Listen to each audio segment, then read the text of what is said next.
പുതുവത്സരത്തിൽ record നേട്ടം കൈവരിച്ച Supplyco Christmas പുതുവത്സര വിപണിയിൽ കാര്യക്ഷമമായ ഇടപെടൽ നടത്തിയതായി മന്ത്രി ജി.ആർ. അനിൽ. വിപണി സ്ഥിരത നിലനിർത്താൻ സർക്കാരിന് കഴിഞ്ഞു. 82 കോടി രൂപയുടെ വിറ്റുവരവാണ് ഈ സീസണിൽ മാത്രം സപ്ലൈകോ നേടിയത്.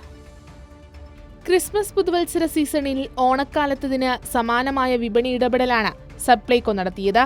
82 കോടി രൂപയുടെ വിറ്റുവരവാണ് ഈ സീസണിൽ സപ്ലൈകോ നേടിയത്. സബ്സിഡി സാധനങ്ങളുടെ വിറ്റുവരവിൽ മാത്രം 36.06 കോടി രൂപയും സപ്ലൈകോ നേടി. ഇത് ഡിസംബർ 22 മുതൽ ജനുവരി 1 വരെയുള്ള 10 ദിവസത്തെ കണക്കാണ്.